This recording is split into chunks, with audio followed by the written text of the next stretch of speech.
My question really relates to power and the effect on the economies of Europe. As a result of the earthquake and tsunami in Japan last year, the European countries are reevaluating its use of nuclear energy, and I understand, I believe Germany is looking to phase out its nuclear power.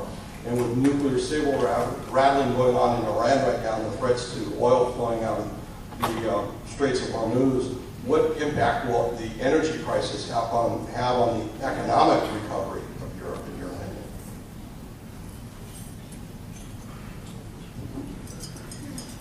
Energy policy, yeah, interesting field.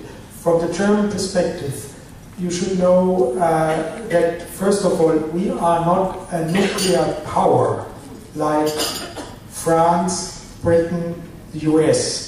We don't have nuclear weapons, we don't want nuclear weapons.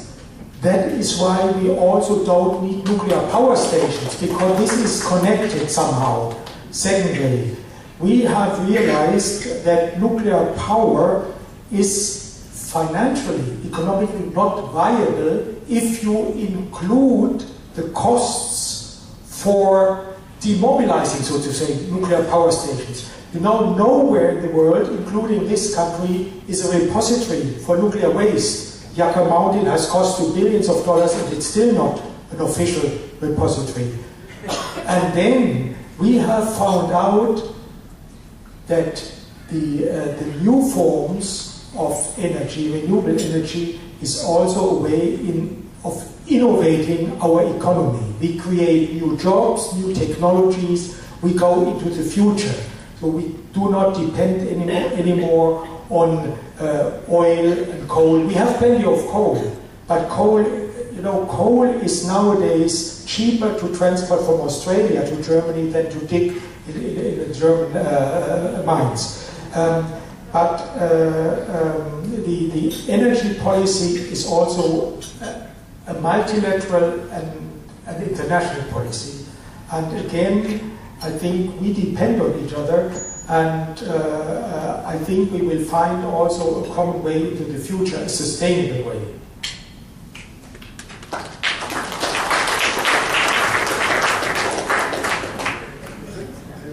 If I may, on this point, there is no plan in France to get out of nuclear power. 80% of our domestic consumption of electricity is from a nuclear source. We're very happy about that, and I don't see how our economy would survive if we were to import 80% of our electricity in oil and coal. And by the way, it's green. All right, questions? This part of the room, center part of the room. Sure. Mark Ryback, former honorary consul of Slovenia. There's been some discussion, I'm not sure how realistic, about a two-tiered euro, and as a way to address the current crisis. I'm curious whether you think that's a realistic possibility.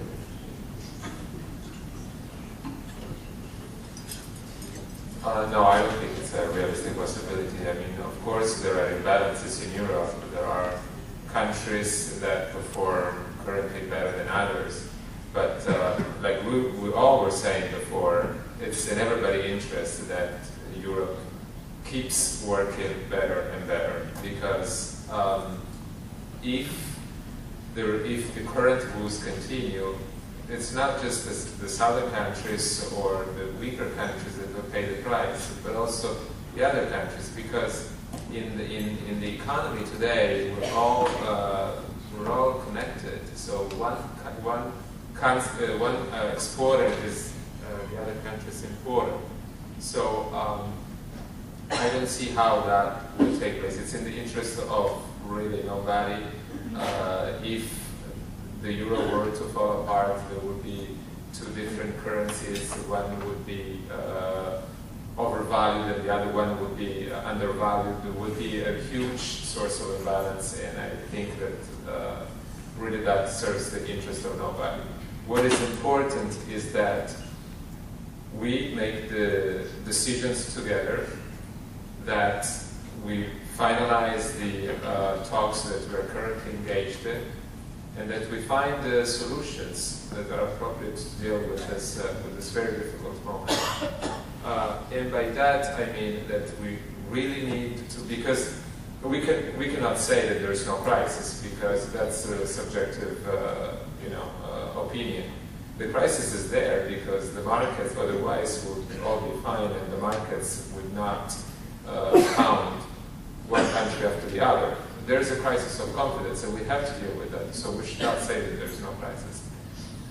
But I think that the way to deal with this crisis is to, like we said before, to strengthen our monetary policy, because clearly we have a common currency, but we're not a united country. We're not like the US yet.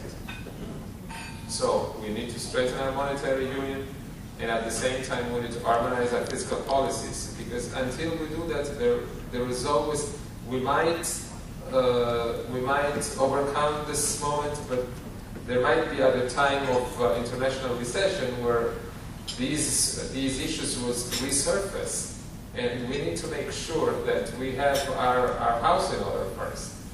So we need to have the tools to deal with the crisis when they arise. We need to have a strong monetary union. We need to have an harmonization of fiscal policies. We need to have the tools that the US has to deal with the crisis. And we've seen the difference. The US pays a very little interest rate on its bonds. Italy pays 7%.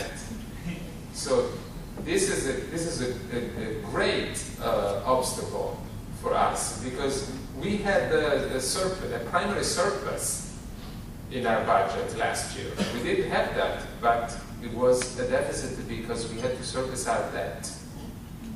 So now we are going to reduce our debt. The talks that are going on in Brussels are also well on that, how to have our debt come down. But it's very important that we all together, we do find the tools to deal with the situation. We cannot go like day by day, because the crisis is there, we will overcome it, but one day it will represent itself, and we need to be ready again. Okay.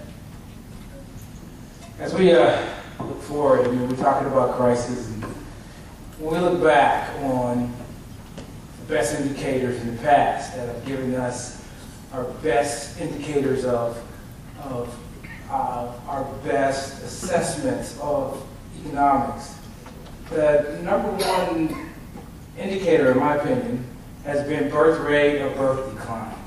It's been the best indicator of where growth is actually going to happen. If you look back over the last 100 years and 200 years, it's been the best indicator. So can you give us an indication of, collectively, within the 27 and the 28, or individually, it really doesn't matter. What's the growth rate? What's the birth rate? Is it a positive number? Is it a negative number? Because I think that ultimately, that is going to be the greatest indicator of whether or not we're talking about stability, instability, growth, decline. I'll just say something very, very brief. It's not just a birth rate, actually. You can also compensate a low birth rate with immigration. And there's a constant flow of immigration in Europe. We're all going toward a multicultural societies. So I think that it's very important that the demographics are with us, but it's not just about birth rate. Perhaps I can add, everybody knows that Germany is an aging and a shrinking society. So we are shrinking, birth rate is very low. And coming back to this financial crisis in Europe, this is one reason why the Chancellor, Merkel, cannot go to the summit meeting and commit to billions of dollars for the future. Because with a shrinking population, there will be less and less young Germans to pay for the debt we make now. So she cannot come home and say, I gave away €1 trillion, and then 5 generations or 10 generations have to pay for it. This is politically not possible. And that's why our Supreme Court, the Bundesverfassungsgericht, and the Parliament that do not allow her to go to summit meetings and make commitments without